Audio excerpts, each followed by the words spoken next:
Let's talk about March.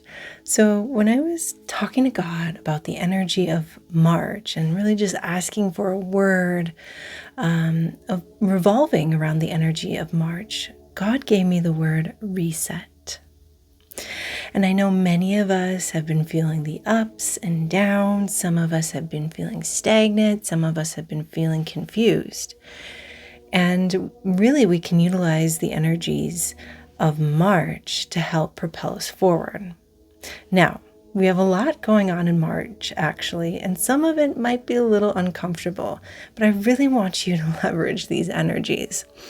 It's eclipse season, and I am not an astrologer, but I do know whenever it is eclipse season, I am always going through major changes, transformations, and this eclipse season is no different. And I really feel that it is coming with a deep purge of energy.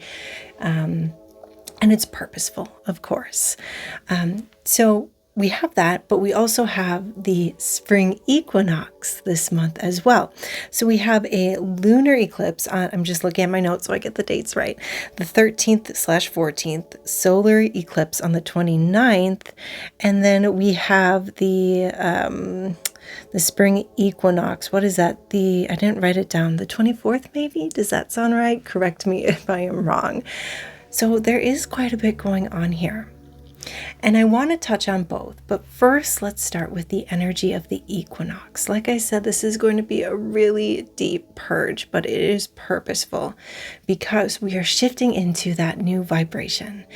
And whatever is dense, whatever does not match that vibration, whatever is just so heavy that you can no longer carry it with you if you are going to enter that higher frequency state, must leave. It's just too heavy. It's just too dense, and it must be left behind.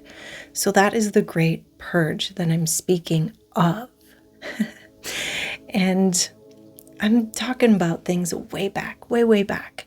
Whenever I ask to gain clarity on energetic themes that are coming up, a lot of times I will ask to receive them in dreams. And I started dreaming of situations, people, things deep in my history.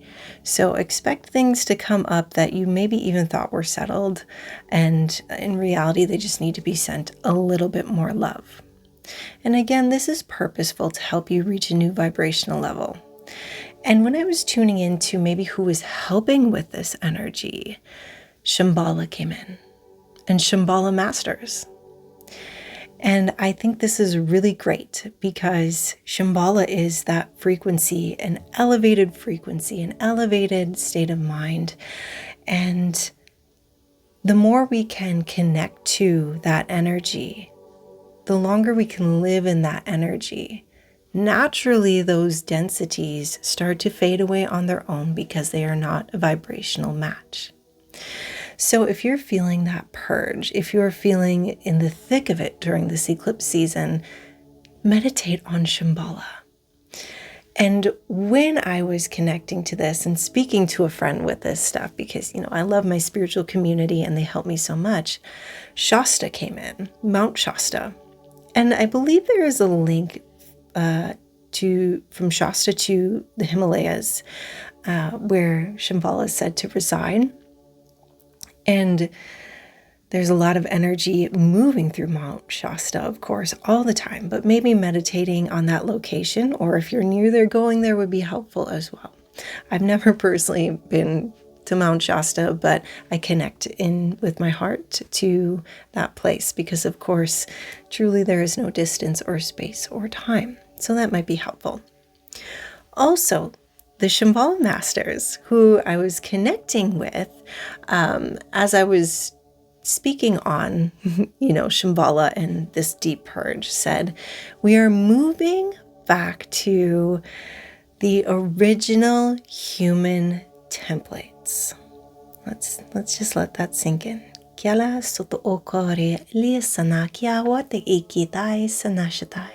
Original human templates, but better. Human Templates version 2.0. And really that's before all this sort of DNA shifting, splicing of dicing of DNA. When we understood our divinity, and our superhumanness, and we were living that reality. And it's getting a big upgrade.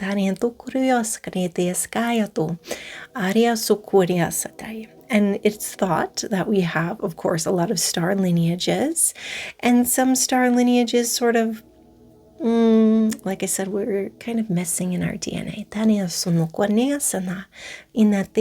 And that's getting reconciled in our human history, so we can return to that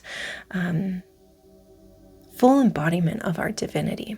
So that's what the Shambhala masters were showing me, that we are reawakening that DNA that may have been lying dormant for a while and upgrading that energy. And it just feels like a big breath of fresh air. But again, in order for that to happen through the next decade or 2 decades or however long it takes, we need to purge those dense items that just can't come along for the ride because they're just too dense.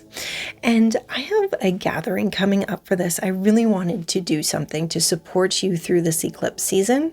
So on that solar eclipse, the 29th, which is a Sunday, I am going to be hosting the Eclipse Portal, Shifting from Density to Divinity.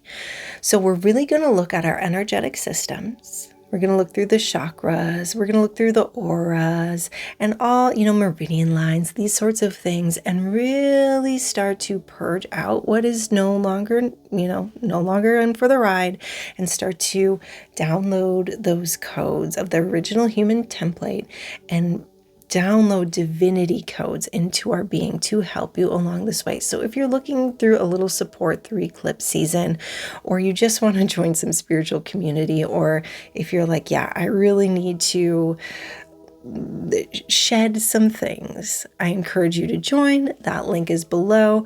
Again, that'll be the 29th during the on that day, not during the solar eclipse, but on that day. So it is going to be potent and it is going to be powerful. So I want to move on now and bring in a little light language and a little love from the Hathors. I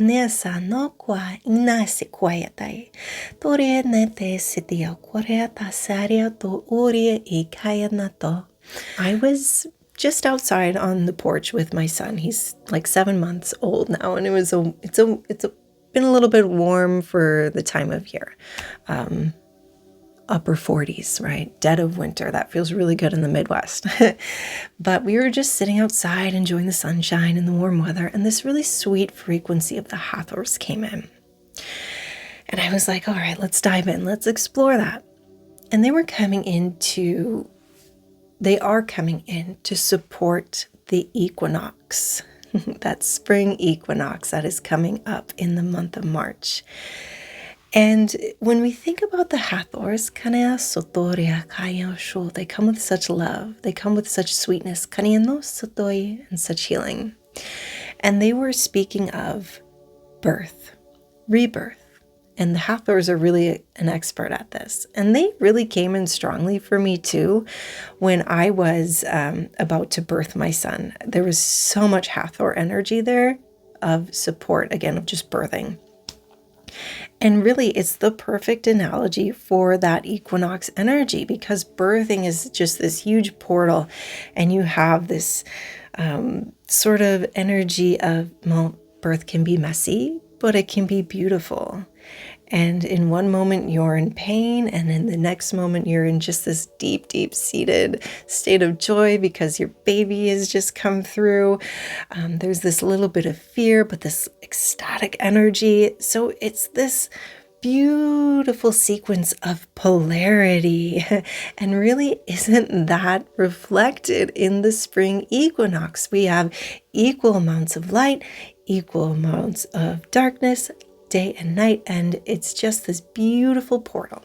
So the Hathors are here to help you with that sense of birth and renewal. So despite these sort of sticky energy, the chaotic energy, maybe those, if we're talking tarot, Tower and Judgment energies of eclipse season, there's that really sweet spot in the middle of the two of the spring equinox that should give you a lot of healing, a lot of love, and a lot of peaceful energy. And if you've been feeling stagnant or a lack of creativity, that spring equinox should usher that in for you. And the Hathors are there to connect with you during that process. Something coming to mind that I want to touch back on with the Shambala masters, they suggested that it might be helpful for some, not everybody, but for some, to do transcendental meditation as an avenue to help you align with those original human templates or align with your deepest healing. Now, for me, it's more beneficial to connect with movement as a meditation. So take it or leave it.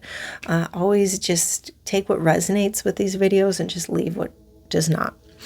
So with all that being said, let's get into a little bit of light language to help you embody this energy of reset, of shedding the density, stepping into your superhumanness, and that Hathor frequency of birth for the month of March. And again, if you want some support on this and you're ready to shift into your divinity and you're wanting a little assistance to purge the old out, then join that gathering that I have coming up on the eclipse on the 29th. All right, so breathe in, exhale, arrive with me fully here.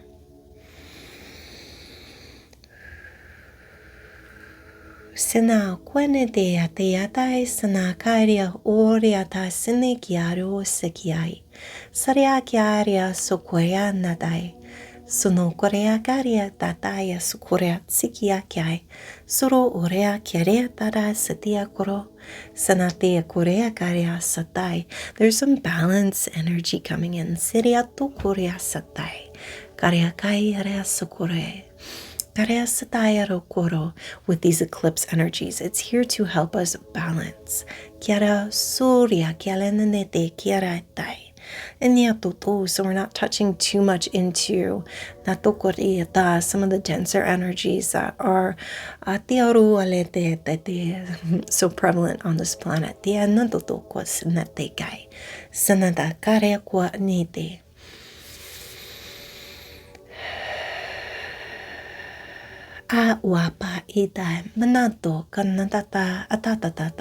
Some energy for your heart. Asawa dapa debo tapande. Namanapo umba da pena bantikia wampa. Senekia onata. Senakoate ideo guanata yanukopa. Tata pata. Guanate toto kasanakai. Hunate ite tokota nabaka.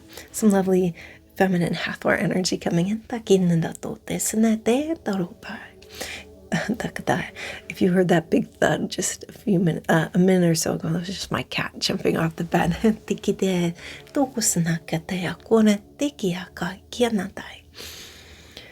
Stay with the heart here.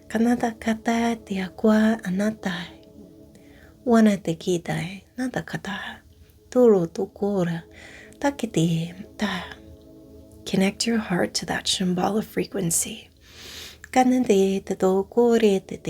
Maybe connect to that Kiroto landmark of Torete Sakai, the Himalayas, or the Katasata, or the Shasta. And again, you don't have to be in those physical places, but just connect to that frequency. Tan tekisana, tananateke, sanakata as a gateway to Shambhala. Kananatekete, sunokota ndata. Tore ne nakotete. Take another deep breath in and out. So let me know what you thought of those themes coming up in March, if you resonate with those, if you're feeling something a little different, and of course where you felt the light language. I'd just love to know. So we will see you in the next video. Signing off for now.